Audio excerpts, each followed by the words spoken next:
It's 4 o'clock Tuesday afternoon, time for Sports for CLE. Hope you're having a great afternoon. We have plenty of Browns to talk about a little later in the show. Brad Ward from BrownsWire.com will join us to talk some Browns football, and that is where we begin. Talking Browns football with Kay Cabot, Browns beat reporter for the Plain Dealer, as well as cleveland.com. Mary Kay, the draft wrapped up a couple days ago over the weekend. For you, what was the most surprising pick that the Browns made?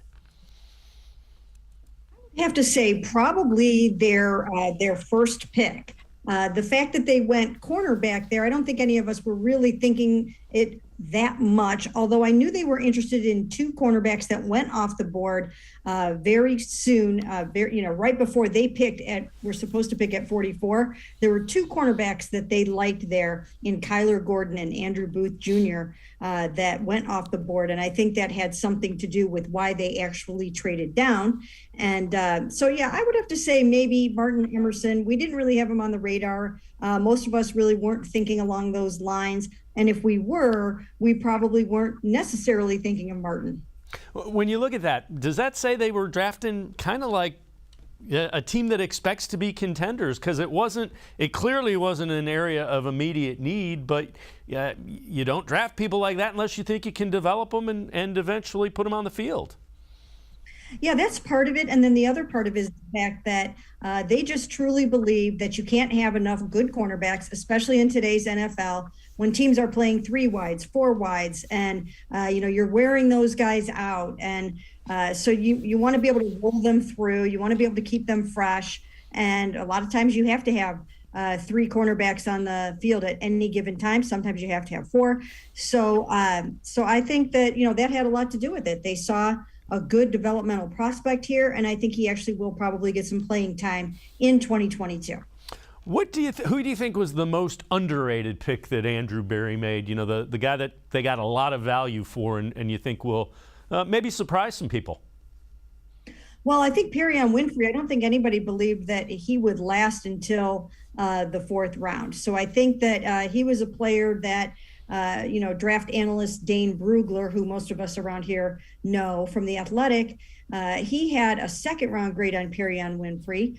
The 33rd team, which includes former Browns execs Mike Tannenbaum and Joe Banner, they had him as their number 36 overall player in the draft on their big board. So I think that the Browns were probably feeling pretty fortunate to get Perrion Winfrey at number 108 overall.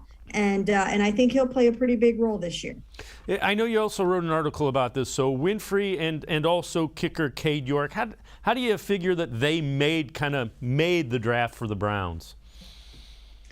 Well, what I mean by that is the fact that those 2 guys were the extra 4th round picks that came in the trade down from number 44 with the Texans to number 68, where they, of course, took Martin Emerson. They picked up 2 extra 4th round picks, and those are the 2 guys that they got out of it. So what we will do when we look ahead to this draft in years down the road, we'll look at those 3 players, Martin and then Perrion and Cade York, the kicker out of LSU, and compare them to some of the players that the Browns passed on at number 44. Those players include Sky Moore, George Pickens, Alec Pierce, the wide receiver out of Cincinnati, and some others. So they really got 3 players for the price of 1. You mentioned York. It's a guy with a big leg that is accurate from long distance. How much of a need do you think that kind of alleviates? And were you surprised they took him in the 4th round? I know the Bengals took their kicker last year, McPherson, in the 5th. Were you surprised the Browns got him in the 4th? Well, it does seem a little bit high for some people's taste, not for my own. The way that I look at it is that you have to go and get who you want, where you want that player. It doesn't matter if you try to take him in the 5th round because you think that's where he fits and then you don't get him. So if you see and identify a player that you want, you have to get him where you think you actually can get him. I mean, people laugh at the Patriots for taking Cole Strange in the 1st round, but that's where they wanted that player. And if someone had traded up to get him ahead of them, while they waited for a better fit of a pick, then they miss out on the player. That's what would have happened with the Browns, perhaps, if they had waited on Cade York. So I don't have a problem with it. I actually was crazy enough to suggest that I would have taken him at number 99 overall. And I know that's probably insane, but this was not that far off. This was only 25 picks later than that. Yeah, and that's absolutely right. If you identify a player you like and you think he can help you, you go and you take him, because if you wait, he probably isn't going to be there. Troy Hill, he traded away from the Browns, said he was kind of disrespected just because they traded for a 5th-round pick is all they got for him. Plans to play to come out and play with a chip on his shoulder, headed back to the Rams. Are you surprised by the Browns trading Troy Hill? No, not really. I think once they picked up Martin Emerson, they had a little bit of a surplus there. And once again, they got good value for Troy Hill. A 5th-round pick is actually pretty good, even though he feels disrespected by it. That's not a bad pick to get in return for Troy Hill, who's, kind of getting up there a little bit. And I'm sure he will actually do a really nice job for the Rams. He was a good player here for the Cleveland Browns, but no, I wasn't overly surprised, and it's probably a pretty good move. And the other thing about that is that's kind of what happens. You get young guys to develop, and the guys that have hit 5-6 years in the league, you have to let go some while they can still play and they still have some value. So Troy Hill ended up being an asset when the Browns were able to trade him. Yeah, I mean that's not a bad gig to get that extra 5th-rounder, especially in a year when you're going to be down a few picks because of the Deshaun Watson trade. So it gives you a chance to, maybe trade up a little bit, mess around with that and do something with it. And so, yeah, if they didn't think he was going to get on the field very much this year, it was a good move. All right, so the other thing that happened is the NFL wrapped up their look at the allegations that Hugh Jackson, former coach, made about the Browns intentionally losing, tanking, if you will. Independent review, you see the law firm, Mary Jo White was the lead of that, concluded that there is no substantiation to the allegations that Hugh Jackson made, completely clears the Browns of any wrongdoing in that. That came down yesterday. The Browns aren't surprised by that, and it's not surprising. They were going young. They were not intentionally trying to lose, is what that investigation concluded. Yes, absolutely. And they're not surprised by this. Hugh Jackson had even basically kind of retracted those statements. And so yeah, this was sort of the second thing that happened. There was an arbitration hearing, and that, he didn't really win that either. And so now this is more confirmation that the the independent investigators did not think the Browns did anything to incentivize losing, to pay anybody, to give bonuses, or anything along those lines. So I think they seem to be free and clear. Mary Kay Cabot and I are going to step aside, take a quick time out. Other side of the break, we will head to the voicemail of Truth and Reason. One of our callers very familiar with the Oklahoma Sooners. He breaks down the 3 Sooners that the Browns drafted. We'll also take a look at Perrion Winfrey. Plenty of energy with the new Browns defensive lineman. Sports4CLE, be right back. Stay with us. Come back to go forward. Back to learning new things. Back to pursuing your dreams. Tri-C has flexible learning options to fit your life. And every year, more than 1,000 local companies provide Tri-C students with real-world learning. The right education can boost your lifetime earning power by hundreds of thousands of dollars. Start now with a college education you can afford. Tri-C, where futures begin. When it comes to selling you a mattress, most retailers are handing you a long line of extra steps that drive up costs and create confusion. At the Original Mattress Factory, we simplify the mattress shopping experience by building mattresses and box springs in our own local factories and selling them direct to you. It's short, sweet, and simply makes sense. So experience more than just the mattress store. Experience an original, the Original Mattress Factory. The Ohio Lottery Partners in Education program recognizes role model students and teachers from across Ohio. Nominations can now be done completely online. To nominate a deserving teacher or student, go to OhioLottery.com. In the About section, find Partners in Education. There you will find links to the nomination forms. Students, kindergarten through 12th grade, can be academic all-stars. Teachers can be honored as a Teacher of the Month. The Ohio Lottery Partners in Education, where stars shine.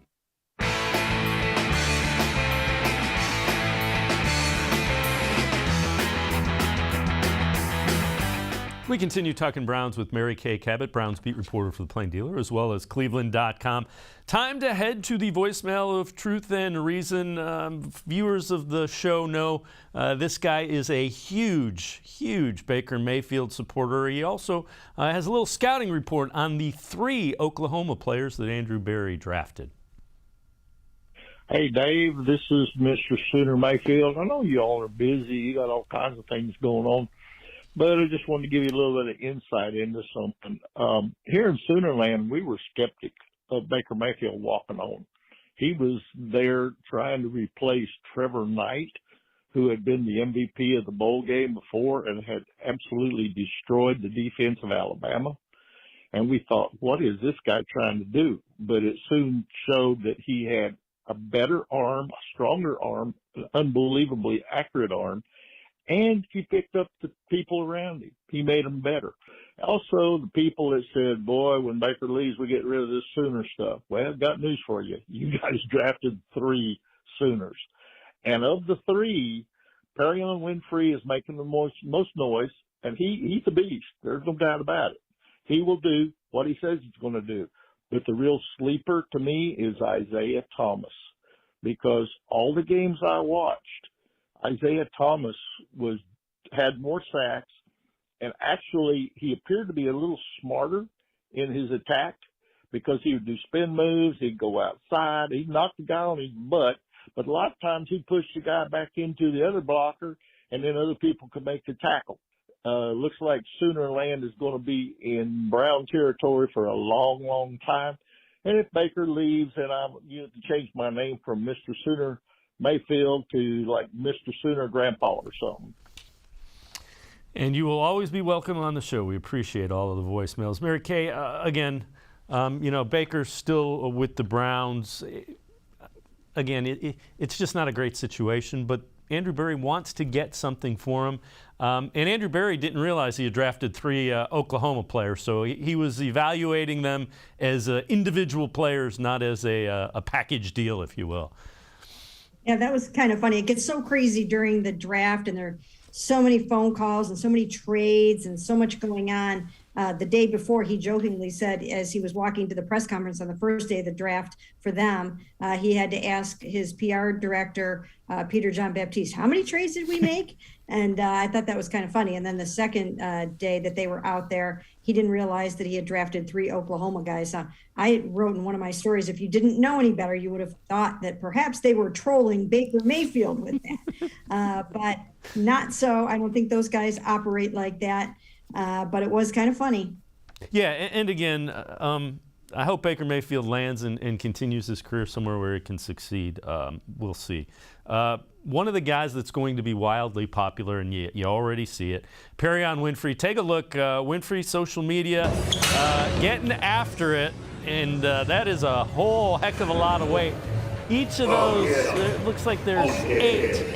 Those are 45 pounds each and 45 pounds for the bar. So that young man there is lifting the equivalent of a Toyota on his back and squatting it pretty quickly. Perrion Winfrey has quickly become a Browns fan favorite, and that is not going to change anytime soon. He just has the personality that you want in a defensive guy. Yeah, you know what? I think that the fact that they have somebody like that on the football team that is going to bring that kind of fire and that kind of intensity, I feel like they needed that. they've got a lot of really great guys on their defense as it is, but nobody that has that, light a fire under everybody kind of persona. I mean, Miles is a tremendous leader, but he's not like that. Jadeveon, if he comes back, he's also a very good leader, and guys really look up to him a lot, but he's not necessarily super vocal and loud and fiery, almost like a Ray Lewis kind of guy was in Baltimore. So I think that they could use some of that, and it's especially good for a defensive line. You mentioned Winfrey, and I know you wrote an article. Didn't really think that the system Oklahoma played to his strengths. Take us through that and what you found out. Yeah, I thought that was really interesting. He talked about this on a podcast, and this might be one of the reasons why the Browns felt so confident in drafting him. He didn't feel that he was showcased in any way, shape, or form at Oklahoma. They rotated guys in and out a lot. They ran a lot of stunts and games. And he said he found out when he got to the Senior Bowl. I was there and watched him at the Senior Bowl, watched him actually dominate at the Senior Bowl. But he said that when he ran the first rep, Isaiah Thomas and him, they actually ran a game or a stunt, and the Jets coach told him, don't do that. That's for guys that, that can't win their one-on-one matchups. So they had done a lot of that at Oklahoma. And again, they also rotated a lot of guys in, and he didn't feel like he had a chance to really show what he could do. So maybe the Browns saw some of that as well. And now when they know that they can just kind of get him bull rushing and shooting the gaps and doing what he does best, that maybe it will bring out the best in him. You mentioned the combine. He was a guy that kind of, you heard him talk, and I could see defensive coordinators' eyes kind of lighten up just with his media. He believes he's the best, and he wants to be coached hard. And I think if you tell a defensive line coach that's you're halfway home. Yeah, absolutely. Again, I think that that especially on a defensive line, you can kind of set the tone up there if you have a fiery guy like that. And they didn't really have anybody like that per se last year either. Malik McDowell was just kind of learning the position. Malik Jackson, the Malik brothers are gone this year. Neither of them are coming back.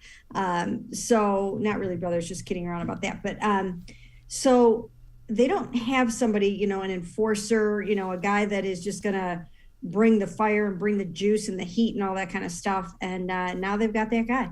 Yeah, and Perrion Winfrey, already a Browns hype man. And take a look at the tweet he sends out, already trying to recruit Jadeveon Clowney. Let's shock the world. And you know what?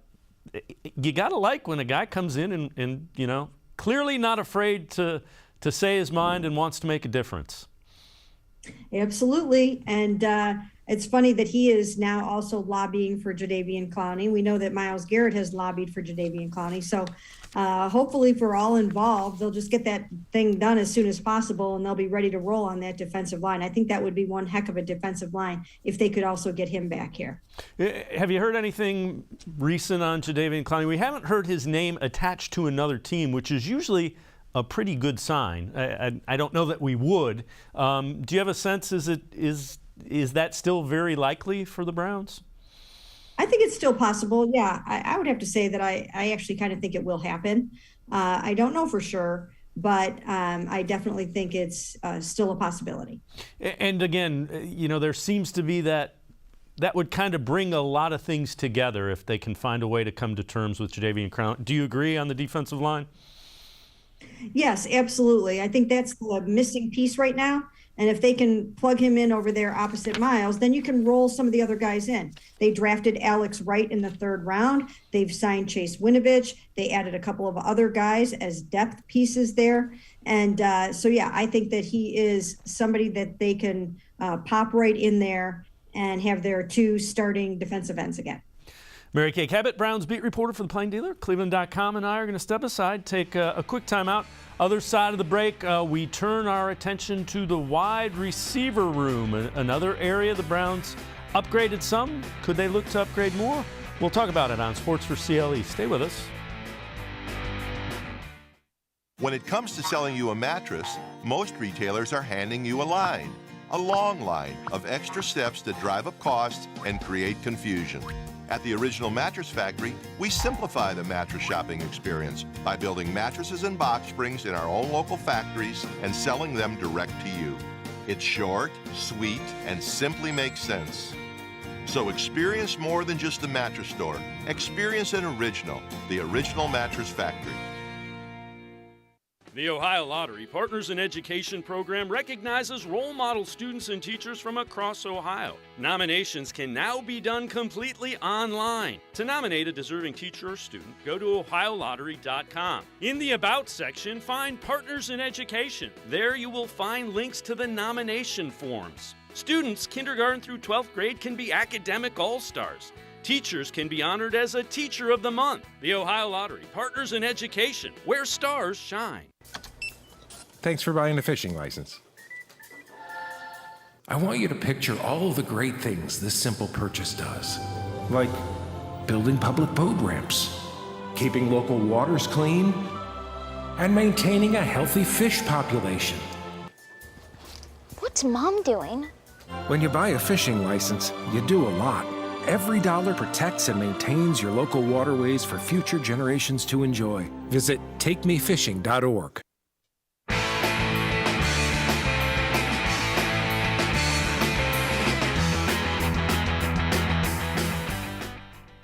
Welcome back to Sports for CLE. We continue talking Browns with Kay Cabot, Browns beat reporter for the Plain Dealer, as well as cleveland.com. Time for us to head to the voicemail of Truth and Reason. This one about a couple of Deshaun Watson's receivers. Hi, my name is Thad. I'm from Youngstown, Ohio, and I do trust Andrew Berry, but I still have these concerns at wide receiver and DN. And I know that Clowney is still on the Browns' radar, and we need another wide receiver. But my concern about wide receiver is I'm concerned that Anthony Schwartz stepping up this season. I don't know, because he seems like he's just basically a deep receiver. Hopefully he becomes more reliable, and hopefully we'll get another vet, maybe like a Will Fuller, someone like that, because I don't see Jarvis Landry coming back. I don't think he'll give us a hometown discount. It would be nice, because if he gave us a hometown discount, that probably would help us get a Super Bowl, because we do need another vet, I think, because I think one injury away in that wide receiver room would hurt us. But also, there's something I think, because of Deshaun Watson, that I think would help David Njoku, because to me, he was underutilized as far as his capability to be a seam buster. What are your thoughts on that? Thank you very much for taking my call. Love the show. As always, appreciate all the voicemails. Mary Kay, let's begin with the last part of that first. What do you think about Watson and using Njoku more? Well, you know, and I've probably said it many, many times on this show, I've long thought that Dave Njoku was an 8 tight end receiver. I have felt that for years, and I never really felt that he got his opportunity. I thought he was the better tight end of the two between him and Austin Hooper last year. I thought he was the more dangerous weapon and should have gotten more reps. And I think that he deserves the ball a lot more in the red zone and in the end zone. I think he's worked on his hands. I think he's a lot more consistent now in terms of catching that football. And I think they should throw it to him a lot more and let him score the football. I think he's ready for that. I think he will flourish with Deshaun Watson. If he doesn't, then something's gravely wrong, because he has the talent, he has the ability, he has the size, and now he's got the quarterback to go along with it. Deshaun can get the ball there, in a way that only David can go get it. And I think it should really, really help him a lot. So I would use him a ton. Yeah, I'm with you. I think he's a matchup problem for a lot of defenses. What about the point the caller's concern with Anthony Schwartz? I think a lot of people forget he had that hamstring injury at the beginning, and if you're a speed guy, it's awfully tough to shake that when you're starting behind the 8 ball like that. Oh, 100%. I mean, his season, in my opinion, was completely ruined by a hamstring injury that happened all the way back a year ago in rookie minicamp. He never recovered from it. I don't know that I ever remembered seeing him practice hardly at all during all of training camp. He could not get out there and run on that hamstring.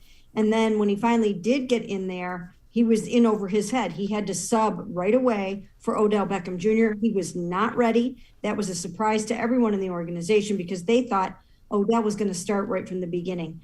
And that just did not happen. And if you recall, of course, in week 2, he stopped on his route. That's when, against the Texans, that's when Justin Reed picked off the pass. Baker Mayfield tried to make the tackle. The rest is history. He tore his labrum, and who knows where anybody would be right now if that did not happen. Sometimes I think about that. But I do think then Anthony Schwartz went on to have a very serious concussion that cost him 3 football games, and it's really hard to come back from all that. So if he can stay healthy this year and put the whole thing together, I think they can get some really good value out of him, and it will almost be like having a new player. Yeah, I'm with you. Hopefully he can stay healthy and get the reps that he needs. When you look at this receiving room, what do you see? What does it need some work still? What do you see in it? Well, I see a little bit of everything, which is good. I mean, in Amari Cooper, you have the total package. In Amari, you've got speed, you've got good size, great hands, and tremendous route running ability. So he's got it all. They're good there. Donovan Peoples-Jones, I think, will be better when he doesn't have to draw the starting cornerback from the opposing team every single week. I think he's a guy that can go win that contested ball for you on intermediate routes and some deeper routes. But he's best when, he's kind of one-on-one and he can go win his matchups.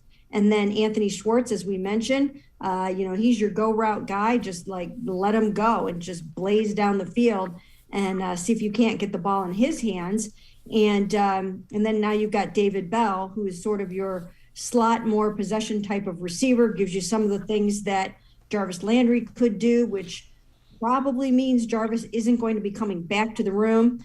But they have a little bit of everything, but they still need, in my opinion, a veteran wide receiver, one more starting veteran wide receiver. All right, and so we're hearing, as of late, you hear some rumblings that Jarvis may be going to the Ravens, might be going to the Titans. Let's take a look at the list of free agents that are still out there. And when you look at it, you got Julio Jones, Emmanuel Sanders, Beckham's injured, Fuller, Beasley, Ross. Who on this list makes sense? And the one thing about Jarvis Landry is it's kind of the situation with Sheldon Richardson where he was here. The Browns didn't want to pay him the $16 million, so it would be awfully tough probably for him to take less to come back. My thought would be, who makes sense on that list for the Browns, needing a veteran guy? Well, I mean, the name that jumps out at me is Will Fuller because obviously the last time Deshaun Watson played a season of football, Will Fuller caught 8 touchdown passes for him, more than 800 yards. They have a tremendous familiarity together, and I think he could serve as that number 2 receiver for you alongside of Amari Cooper. So I would probably do something like that. I like Cole Beasley. I think Cole Beasley is an amazing receiver. I mean, he makes really, really difficult catches. So he's somebody that I think would be worth taking a look at. Again, I don't think Jarvis will be back here. And I don't really know about anybody else, but if it were me, I would definitely add one more veteran. All right. One of the guys that the Browns signed as an undrafted free agent has an interesting comparison to a guy that was highly thought of in the draft, in Christian Watson. So I'm talking about Isaiah Weston. He played at Northern Iowa, so they're same FCS. Head-to-head comparisons now. You see Watson had 12 more catches, or 12 more games, rather. But Weston had 4 more catches for more yardage. Average yards per catch is more. Touchdowns are, 21 to 14. That's Isaiah Weston, one of the undrafted free agents. Now, it's important to note the reason Christian Watson was drafted by the Packers so high is he tested off the charts athletically. But when you look at a guy that is making plays on the field, Isaiah Weston's pretty good, and he probably has a chance to stick as a developmental guy with the Browns. Yeah, I mean, if some of these guys don't make the roster right away, then as you mentioned, they can stick around on the practice squad and be a developmental guy. And I always like to watch some of those skill positions like receiver come out and see what they can do, because there are some players that you wonder how they fall through the cracks, and you wonder why they don't get more looks. And they're very, very talented. And he could be one of these guys. And it's always cool to see if somebody can kind of make that tremendous leap from undrafted rookie to making it onto a 53-man roster. It's very difficult to do, but if you can do it, it really says something, because it shows that you have overcome a lot of odds. Yeah, and again, drafting players in any sport, especially football, it's an art. It is not a science by any stretch of the imagination. There's so many different skill sets that go into and the system that you're being asked to play. So it'll be interesting to see if he can kind of translate those skills to the NFL level. Yeah, absolutely. And there are a number of guys like that. You're going to see a handful of those undrafted rookies come in and see what they can do. Now, things are different now. It used to be that this football team needed an infusion of rookies and even some undrafted guys to come in and fill holes. There are not that many holes on this football team anymore. So they're drafting for depth. They're drafting for the future. And if an undrafted guy sticks around, generally, he's probably going to end up on your practice squad. Mary Kay Cabot, Browns beat reporter, and I are going to step aside, take one more time out. Other side of the break, we will look into the Baker Mayfield situation. Also, take a look at the odds. They keep getting better and better that the Browns are going to be AFC champs and Super Bowl contenders. Sports4CLE, be right back. Stay with us. Come back to go forward. Back to learning new things. Back to pursuing your dreams. Tri-C has flexible learning options to fit your life. And every year, more than 1,000 local companies provide Tri-C students with real-world learning. The right education can boost your lifetime earning power by hundreds of thousands of dollars. Start now with a college education you can afford. Tri-C, where futures begin. When it comes to selling you a mattress, most retailers are handing you a line. A long line of extra steps that drive up costs and create confusion. At the Original Mattress Factory, we simplify the mattress shopping experience by building mattresses and box springs in our own local factories and selling them direct to you. It's short, sweet, and simply makes sense. So experience more than just the mattress store. Experience an original, the Original Mattress Factory. The Ohio Lottery Partners in Education program recognizes role model students and teachers from across Ohio. Nominations can now be done completely online. To nominate a deserving teacher or student, go to ohiolottery.com. In the About section, find Partners in Education. There you will find links to the nomination forms. Students kindergarten through 12th grade can be academic all-stars. Teachers can be honored as a Teacher of the Month. The Ohio Lottery Partners in Education, where stars shine.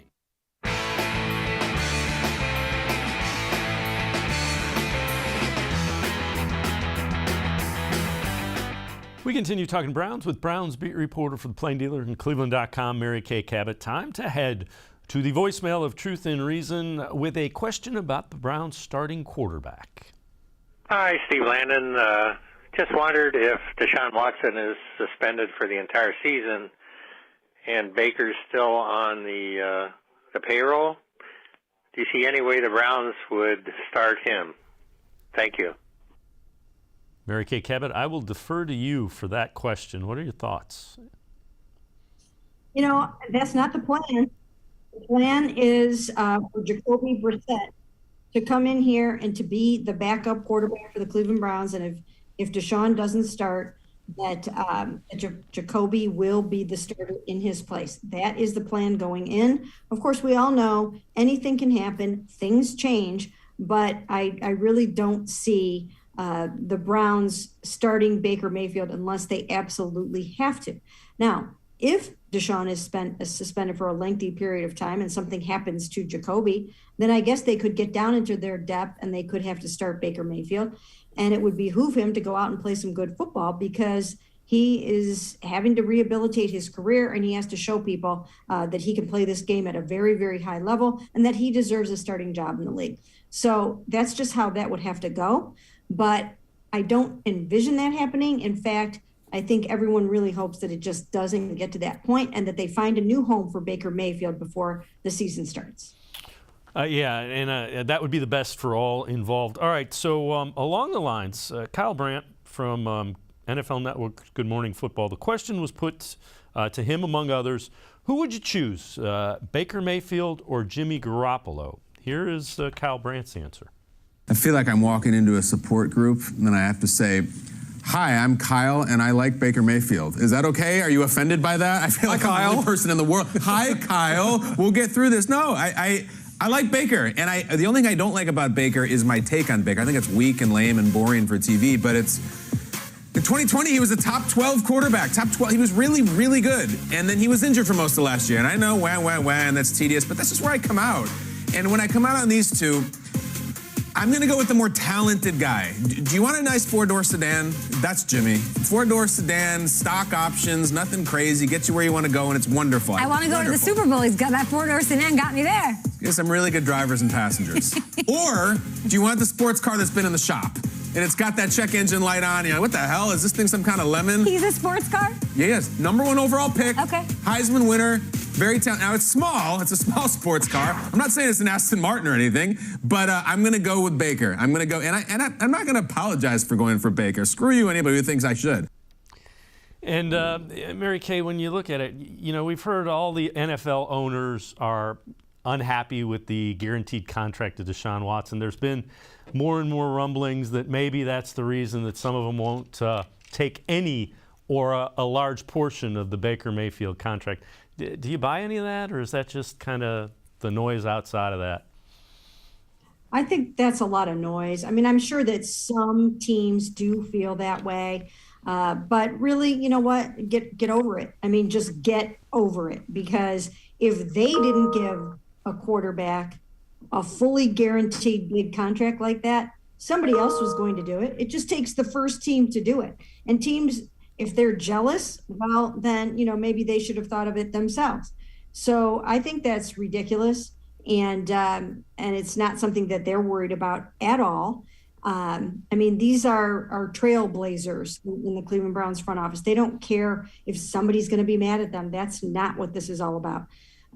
But you know, they might have trouble trading Baker Mayfield just because of his own contract, not necessarily because what they did with Deshaun, but Baker Mayfield has an 18.86. And if you know that he's your starting quarterback, well, then maybe you'd be willing to pay that. But if you're not sure and he's your backup, you're not going to want to pay that. Yeah, and I get it. And you know what? Andrew Berry and this front office have been ahead of the curve a number of times as of late. So I'm sure this is another instance of it with that guaranteed money.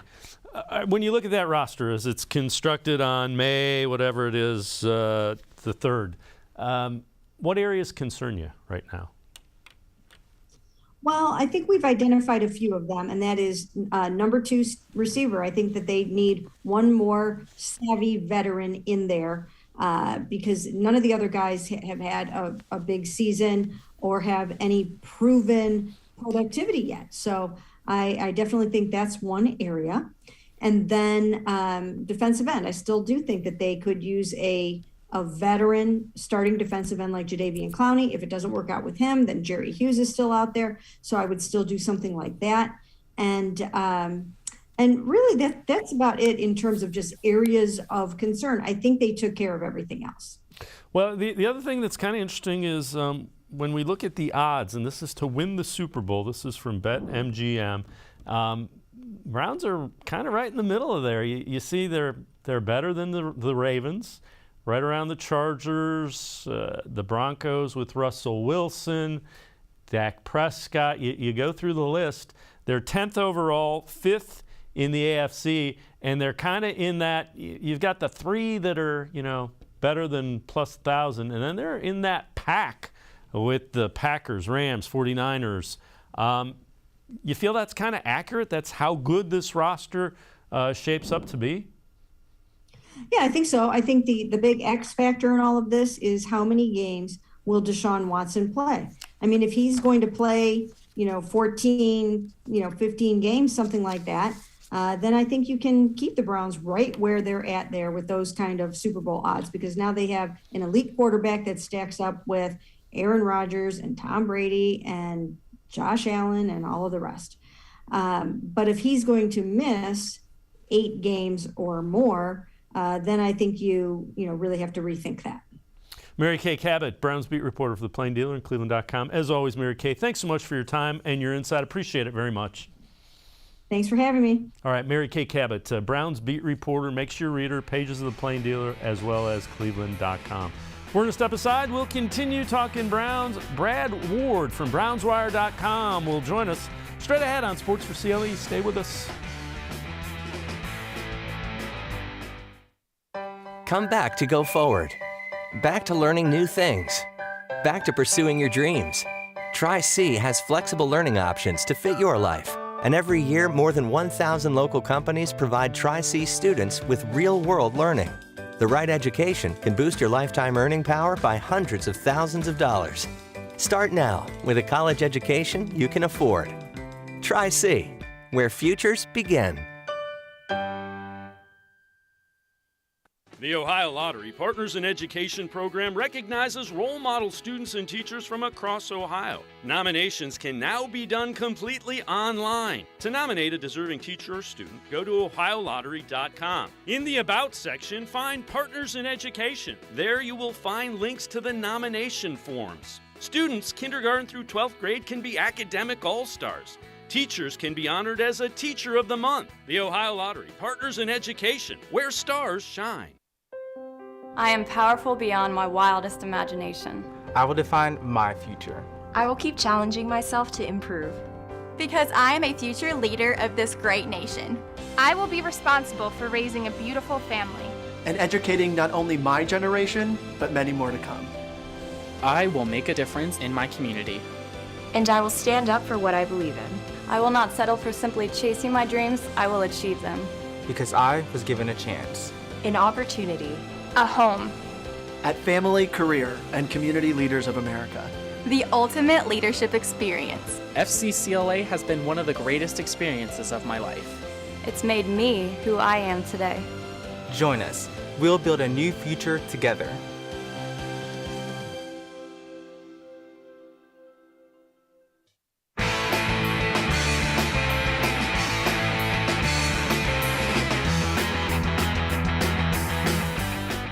We continue talking Browns on Sports for CLE. Let's welcome in Brad Ward from brownswire.com. He is also the host of the All Eyes on Cleveland podcast.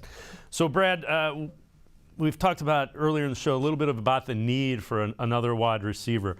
But when you look at how crazy the wide receiver position was, bunch of them in the top 20 in the draft, bunch of trades. Andrew Berry got ahead of the curve, as he has a couple of times, making that trade for Amari Cooper. How are teams handling the wide receiver position, and is it changing, do you think, in the NFL?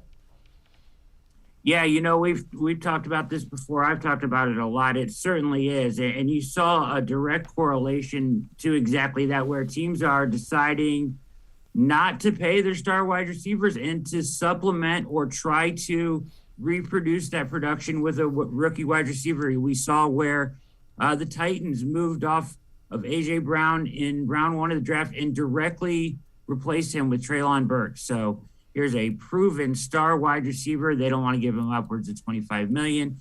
They trade him, take that pick, and turn around and take the guy to replace him. We saw Kansas City do it, Green Bay do it. Kind of the outlier right now is the Buffalo Bills, who decided to pay their guy and stick with him. So the way that team building in the NFL around the wide receiver position is changing, right? All these young wide receivers and this, we saw a record 13 wide receivers taken in the first 2 rounds of the NFL draft this year. And that just goes even more to prove the point that teams are valuing these younger guys on rookie deals and not so ready to pay a star wide receiver like they're the end-all be-all, and it's easier for them to build their roster around a guy on a rookie deal if they can get that production from him. It's kind of ironic, too, because it's such a pass-heavy league. You're paying the quarterbacks, but you don't want to pay the guys that are catching the football. So it's interesting. All right. It is. What's your reaction from the Browns trading down from 44? What do you think? Well, initially, I was doing a live show at the time, live react. I wasn't happy because at first, because George Pickens was on the board. I was a big fan of, and if you don't like George Pickens and you're the Browns, Sky Moore is there. So they really had their pick of two different style receivers. I feel like you want them to like one of them enough to get him there. And we just got done talking about the value of having a guy on a rookie deal like that. Now, they trade back further than I ever expected him to trade back, and that's what I didn't like. And then they turn around and took a corner in Martin. I guess he's going to go by MJ. So MJ Emerson, who's a big corner and will fit the defense well. As far as he's a good zone defender, and I think he'll be a good fit. But they've got a lot of corners on the roster. Then they go Alex Wright, who's an edge from UAB, which is a little bit out of their scope of taking guys in the power conferences, right? The Power 5 conferences, they take a guy from UAB. However, he's got a ton of upside, and all the analytics numbers, win rate, pass rush win rate, and, quick pressures and all that stuff, he rates really highly. So they take him. But they really, I was kind of, at that point, I was kind of And then they took our guy, David Bell, and that kind of saved the day for me, because at that point, and we were talking about on the show at the time, I was like, man, there's one guy out there who I value, like a guy that can come in and make an impact right away on this wide receiver room, and it's David Bell, and that's who they took at 99. So it kind of saved that first day for me, Yeah, and then they come back and they get Winfrey and the kicker, and the Winfrey, where they got him, if you would have taken him at 44, I probably would have been, okay. Might have gone a little earlier than I thought, but I like him. Yeah, I like him a lot. I think he has a chance to come in and start right away, actually, in that room. And to get him where they got him is excellent. And if you look at the trade, after it's all over and you have a chance to sit back, what they traded at 44, they turned around and got the corner, MJ Emerson, big, great size, big hitter. And then they got the kicker, Cade York, and they got Perrion Winfrey. So three good players for the one pick, 44, and they still got their wide receiver. So I'm okay with that in the end. At the time, though, I wasn't happy. Yeah, and I get it. I've been saying this since I kind of sat down and looked at it. They're drafting like they expect to be contenders, because it's not an immediate need. It's who do we think can kind of fill in and develop into being somebody that we value, and that's what contenders do. So hopefully it works out. Let's talk about the Troy Hill trade. I was surprised by that. Why do you think they did it? What does it say? I know you've written on this topic too. Yeah, Troy Hill, I was a big fan of when he came to town. Obviously, he's an Ohio guy, right, from Youngstown. He actually came on my show when he came to town. I got to know his agent, so I like Troy Hill a lot. But if we're real about it, he's on the wrong side of 30. He had a middling PFF grade last year. He only played in 12 games. And he wasn't the same corner that they think they were getting from the Rams. So with 1 year left on his deal, I think they decided, hey, we're going to let him walk after next year. Let's get something for him now, so they get a 5th-round draft pick for him. The risk here, the tricky part is, they don't really have a true nickel corner on the roster. They have a ton of outside guys. The closest thing they have to a nickel currently is Greg Newsome. And you don't want Greg Newsome necessarily playing inside all the time. Now, they will use their safeties a lot. They will use JOK to cover the slot a lot. So they have a lot of options as far as the way they align their defense, especially if they're using that dime defense with the 3 safeties on the field. That kind of changes things. But it would behoove them to either cross-train, I know they like A.J. Green. I'm a big fan of A.J. Green. Getting more reps for him, getting him on the field more would be great. He's more of an outside guy. Maybe you can cross-train him on the inside. Maybe they cross-train somebody else on the inside. I don't know. Maybe they go out and get a veteran on a really cheap deal that's just a true nickel corner if you need him situationally. But that is kind of risky when you get rid of your only true slot corner. All right, before we go to break, roster as it sits on May 3rd, what area do you think needs to be improved? There are a couple. Give me like a 1 and a 1A or a 1 and a 2. Yeah, well, I think 1A is definitely edge, right? So it's got to be either Clowney, and we're all banking on Clowney, right? And you got Winfrey now recruiting him and everybody, and calling him and all that stuff. So you don't hear or see any smoke anyplace else, which I think is a good sign. So I'm hoping that they're working that out and that comes sooner than later. But if it's not him, then I think you need to go after a Jerry Hughes type. But I don't think you can go day 1, week 1 with the young edges that you have starting on this defense. So I think you need a veteran edge, first of all, whether that's Clowney or somebody else. And then I would say that the wide receiver room seems incomplete to me. I like what they have there. I love David Bell as an addition, but I think it's incomplete. I think you need to add a veteran presence in there because the Browns are too good every place else on the roster to come up short where it really matters in the wide receiver room. So Will Fuller makes a ton of sense. Even a guy like Keelan Cole, I would kick the tires on. He's had really bad quarterbacks thrown to him his whole career and still been productive. So see what's out there. But I think bringing in somebody with some NFL experience, getting, a lot of catches and a lot of reps as a 2 or a 3 would help this room kind of feel a little bit better. Brad Ward and I are going to step aside, take a quick time out. Other side of the break, we will talk a little bit about Baker Mayfield. We'll take a look at some of the best, worst, and most surprising from the draft, according to ESPN. Sports4CLE, be right back. Stay with us.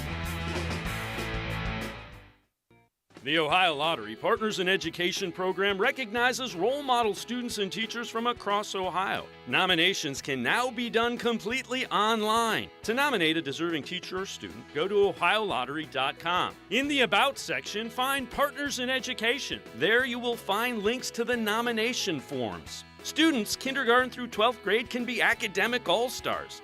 Teachers can be honored as a Teacher of the Month. The Ohio Lottery Partners in Education, where stars shine.